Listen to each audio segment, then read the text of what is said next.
Okay, so now we are doing the next reading, which is monitoring jobs and the price level. So fairly straightforward reading. So now we are fully into macroeconomics, and you will have seen this stuff before, inflation, CPI, price levels, but there are concepts here that lots of people are slightly confused about, and I find this stuff very interesting because in this lecture and between the next couple of lectures, the material that you will cover will then allow you to understand your economic news a whole lot better. Okay, so lots of my students have told me that, and I'm sure you will agree. Okay, so before we talk about concepts like unemployment and so on, let's just understand how economists categorize our population. So the population of a given country, so if you take something like the US, so they have a total population of about 300 million. Alright, so that's the entire population of the country. The first categorization that we do is the distinction between working age people and non-working age. So let's say that in the US our regular working age people is, let's say, 18 to 65. So this is our working age population. Now less than 18 would classify as young, and institutionalized in the US context means that you are too old to work, you are in some institution, old home or whatever institution, so you are unable to work. Okay, so that's the first categorization. Within the overall population, you have either working age or non-working age. Then within working age, you have people who are in the labor force. So you have your labor force and you have people who are not in the labor force. What does this mean? This simply means that you might have a 35-year-old lady who is in the labor force, but another lady who has 2 kids and decides not to be in the labor force. So she is working age, but she is not in the labor force. Yeah, not interested in working. She is not looking for a job. Okay, so here is a classic question. If she is 35 years old, totally able to work, but right now not interested in working, does she classify as unemployed? No, then she does not classify as unemployed. So she is, let's say, great degree and very smart, and if she wanted to work, she'd easily get a job, but she doesn't have a job because she does not want to work. So if somebody is working age but does not want to work, that person does not classify as unemployed. So what's unemployed? Unemployed means that within the labor force, so within the labor force, people who want to work but don't have a job. Okay, so that's unemployment. So this category over here, so people who are in the labor force who want to work but don't have a job yet, that's unemployment. Alright, does everybody get that important distinction? Because a classic exam question might be something like this, somebody is not in the labor force, employed or not, are they employed or unemployed? So from a English sense they are unemployed, but from an economic sense they are not part of unemployment. So do you get the distinction? Okay. Now here are 3 ratios that you need to know. Okay, what do we mean by unemployment rate? And this top ratio is the most important one. What's unemployment rate? So unemployment rate is the number of people unemployed, which is that small segment that I showed, divided by the labor force. So what would be a classic exam question? So unemployment rate is number of people unemployed divided by the labor force, that's option A. Option B would be number of people unemployed divided by the population. Right? So if you haven't seen this, that might seem like, if I tell you unemployment is number of people unemployed divided by population, does that sound right? Sounds right, but it's not economically correct. So you need to know these definitions. What's the labor force participation rate? This is the second most important ratio. So labor force divided by your working age population. So what does this mean? People who are willing to work divided by your working age population. So in most Western countries where most women work, will this ratio be relatively high? So this ratio will be relatively high. In countries where a lot of women don't work, so this ratio will be relatively low because the labor force will be relatively low. Okay. And what about the employment to population ratio? This is the number of people employed divided by even here it's the relevant number is the working age population, not the total population. So just definitions, nothing difficult, you need to know them. So let's now go a little deeper into unemployment. I have alluded to this, but here is a more precise definition of unemployment. Somebody is considered unemployed if two conditions hold. Either, this is an either or, either you lose a job, or even if you voluntarily leave a job because you did not like your boss, are you considered unemployed? Yeah. So if you left your job, you're unemployed. If the boss fired you, you are unemployed. What if somebody decides to re-enter the workforce? So somebody who's not been working for the last 5 years now says, my children have grown up, I'm getting back into the workforce, but doesn't have a job yet. Just the intent has now changed, and now she is looking for a job. Is she now considered unemployed? Yeah, now. So the moment somebody starts looking for a job but doesn't have a job, so that's unemployed. Or now you are a IBA graduate, don't have a job but looking for a job. Are you unemployed? You are unemployed. Hope you aren't in that state for very long, but that is unemployed. Okay. Now there are three types of unemployment: cyclic, frictional, and structural. What do these things mean? Cyclic unemployment means unemployment caused by fluctuations in the business cycle. We'll spend a lot of time on business cycle later, but very briefly speaking, business cycle means something like, when the GDP is high, lots of business happening, lots of output, then essentially a boom. So will unemployment be high or low? Low. And then when there is some sort of a recession, you are down here, then there will be relatively high unemployment. So unemployment that can be attributed to the business cycle is called cyclic unemployment. Frictional unemployment is caused by normal labor turnover. Now you won't see this in an economics textbook, but this is how I remember frictional unemployment. So you do not get along with your boss. Friction, so you don't like him, he doesn't like you. Okay, so what do? So you get all upset and you say, I quit. Okay, so because of friction, you quit because you didn't like your job or you didn't like your boss or something. So are you unemployed now? You are unemployed, but that unemployment is called frictional unemployment. Great economy, it's just that you didn't like your work environment, so you're out. So you are unemployed, but you are in the category of frictional unemployment. And then structural unemployment means that there is unemployment because there is a structural shift in the economy. So, let's say that you roll back 15 years and you are the best typist in Karachi. But now with the structural change in the economy, how many people do you see typing away? Okay, so that need has gone away. Now executives type their own emails or use their laptops and computers and so on. So do you think typists are then unemployed?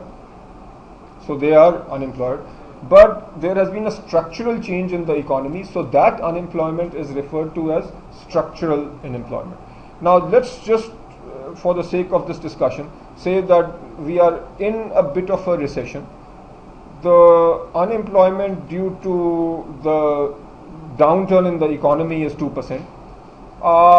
Frictional unemployment in general, let's say, is 1%. And let's say that our structural unemployment is 3%, just to pick some numbers. What's our total unemployment? So our total unemployment is 6% in this example. Now this is slightly confusing where economics and English sound different, but when economists say full employment, they simply mean that there is no cyclic unemployment. So if the economy recovers and this 2% becomes 0%, but the frictional and structural still remain. So what's our new unemployment? So unemployment is 4%, but if the total unemployment is only equal to frictional plus structural, economists say we are at full employment.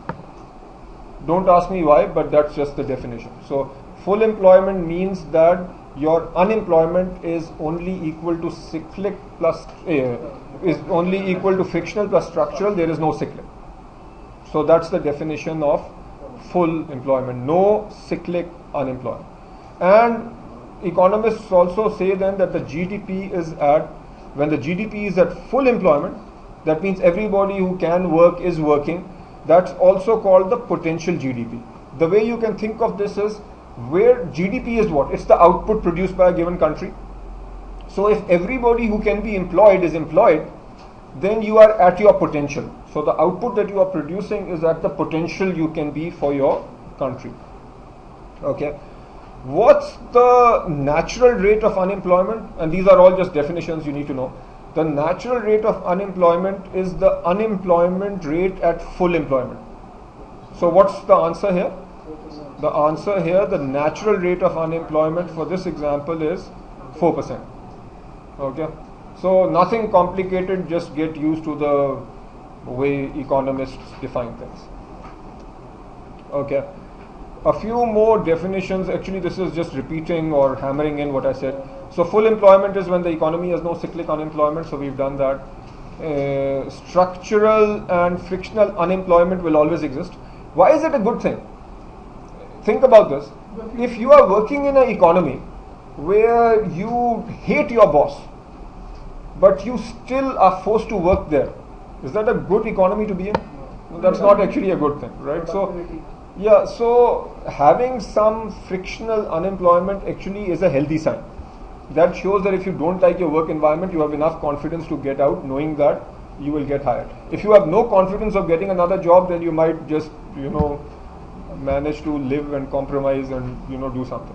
And structural also, structural unemployment is also a logical thing because, fundamental structural changes will happen.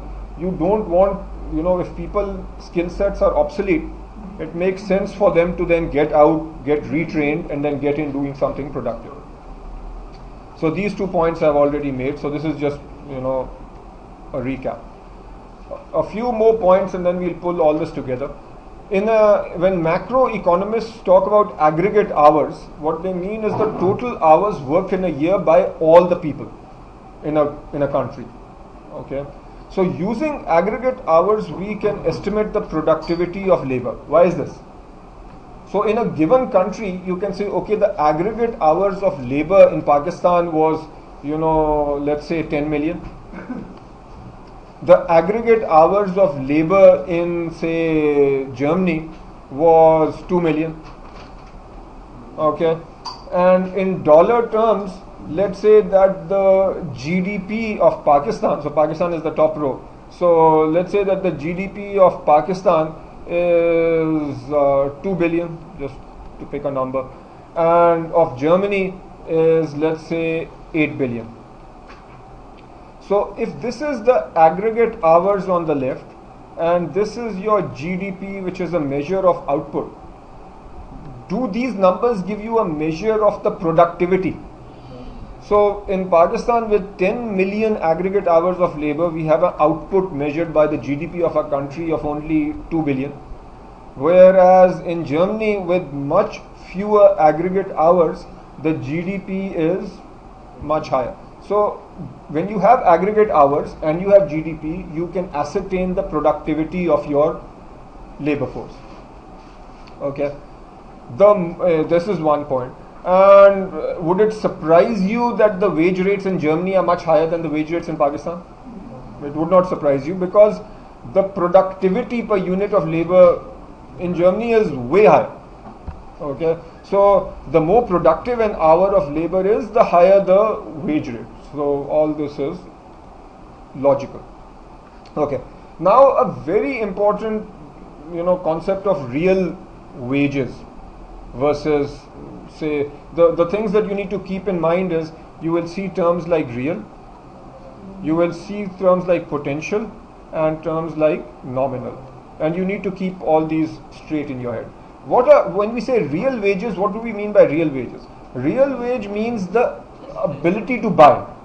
Okay, so let's say that today you have enough money, you have a wage, let's say you get you graduate from college and you get a nice job of 50,000 rupees a month, and with that 50,000 rupees a month, you can buy this nice basket of goods. So you pay your rent, you pay your electricity, you pay for your food, and you pay for your car, and so that's your basket of consumption.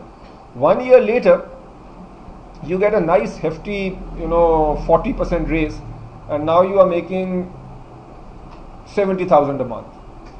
But the same basket that used to cost 50 in the past now costs 70. Okay, so you made 50 and your basket of goods cost 50. Now you make 70 and the same basket of goods costs 70. Do you jump up and down with joy that you are making, that you got a 40% increment, or do you realize that effectively your wage rate is the same? Yeah, so wage rate, what I've done in very simple terms is I've shown that the price level went up, and if your wage rate and your price level go up at the same rate, then your nominal wage has gone up by 40%, but your real wage rate has gone up by what percent? 0%. So in real terms, you were just as well off. Okay, so that's real wage rates. So they are adjusted for price level. Okay, so effectively what you've done to the real wage rate is you've divided it by the higher price level. It's a pay for an hour's labor in terms of goods and services. So, the real wage rate is really measured not in terms of pure money, it's measured in terms of what you can buy with your money, goods and services. So ultimately, that's what matters. Real wages are calculated using total labor compensation. So in general, when you say real wage, you are looking at your salary, bonuses, benefits, everything together. Okay. I'm sure everybody's heard of the CPI, and just as a quick refresher, how do we calculate CPI and how does it work? So CPI, you keep seeing this in the newspaper, it's a measure of consumer prices. Okay. How do you calculate CPI? In Pakistan, in US, so the economic authorities, they define a basket of consumer goods. And if you go to the State Bank of Pakistan website, or you go to the relevant website in the US, you can see that there are different CPIs, and every CPI, what is the basket? For the sake of this academic discussion, we will create a very simple basket.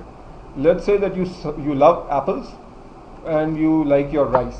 So you define a basket of consumer goods that consists of 10 apples and 5 bags of rice. And we take a base year of 2010.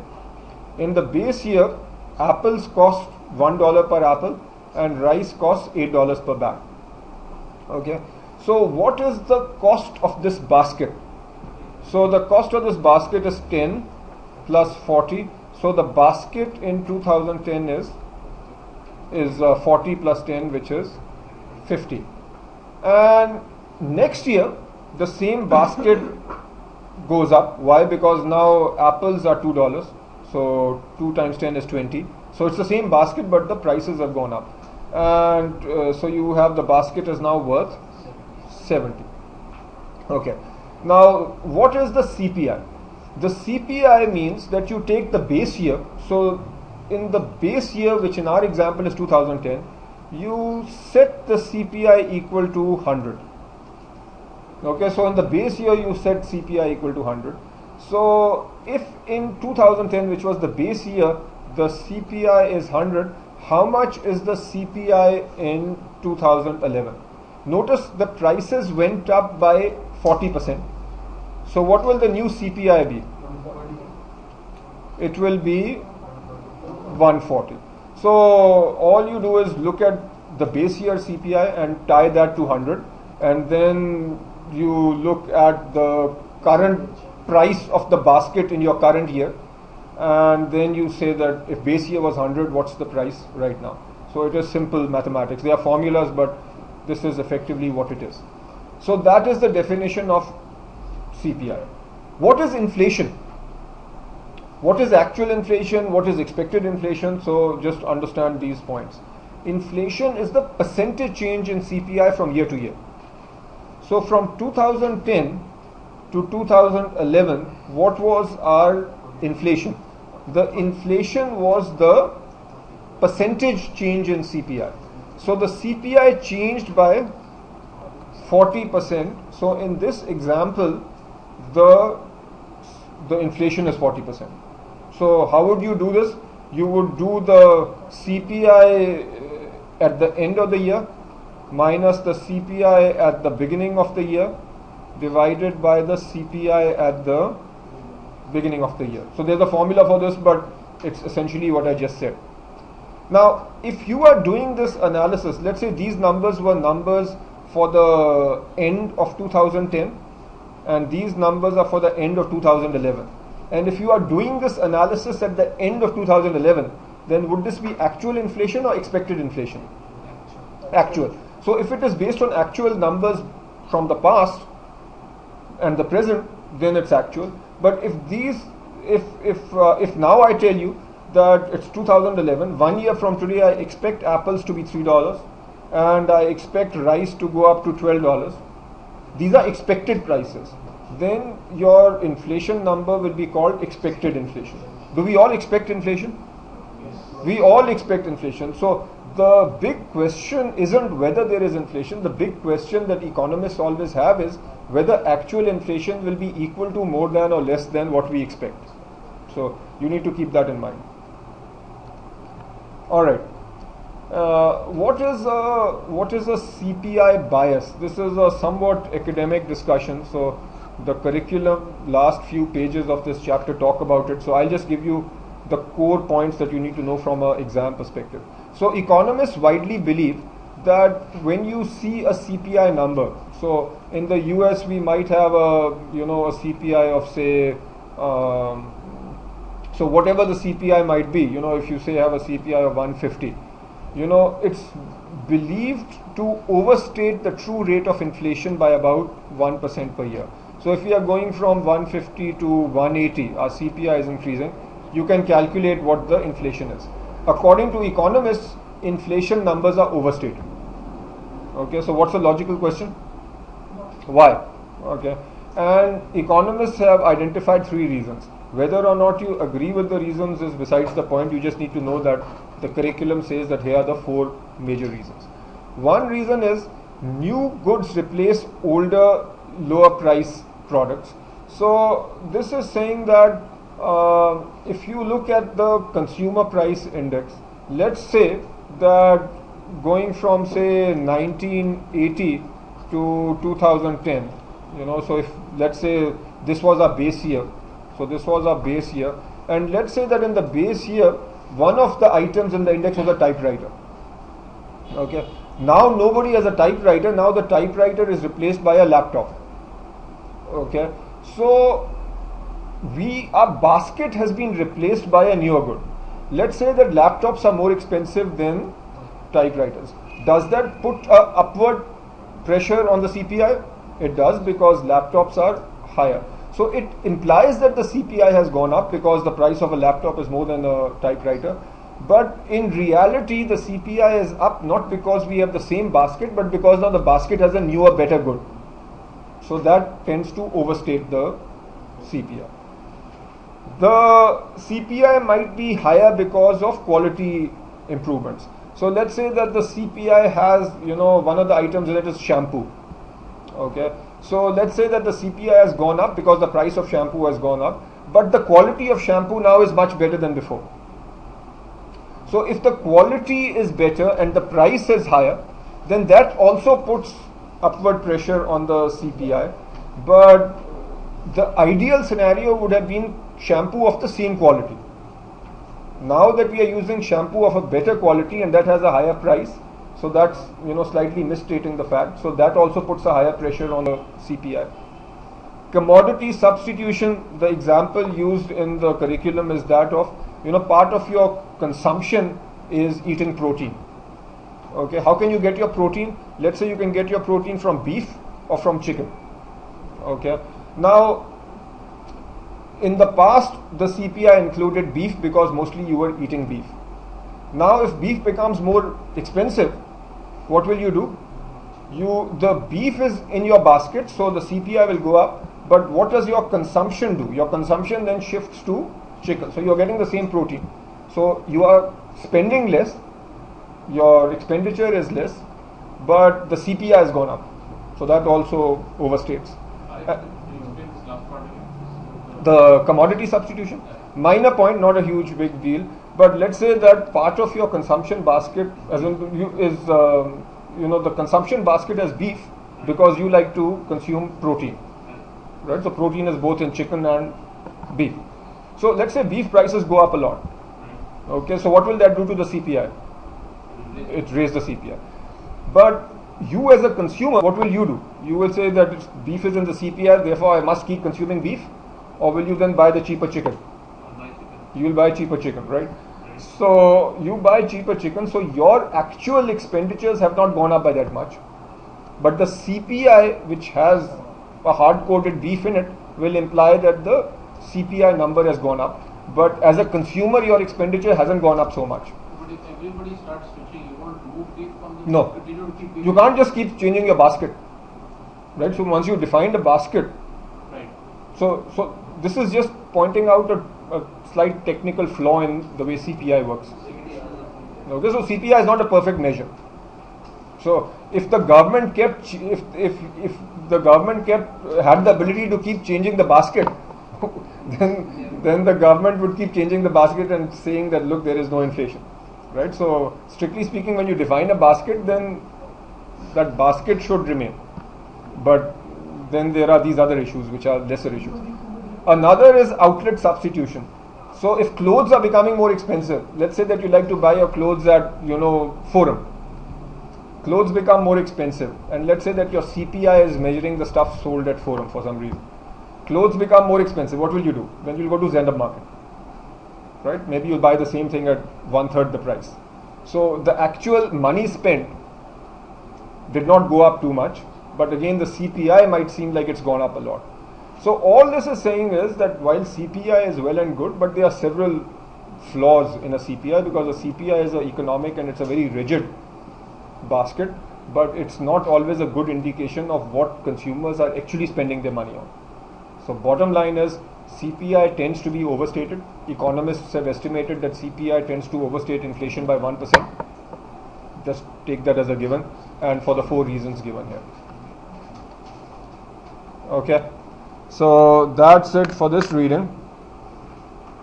You need to go do these examples. I want to spend some time now going over the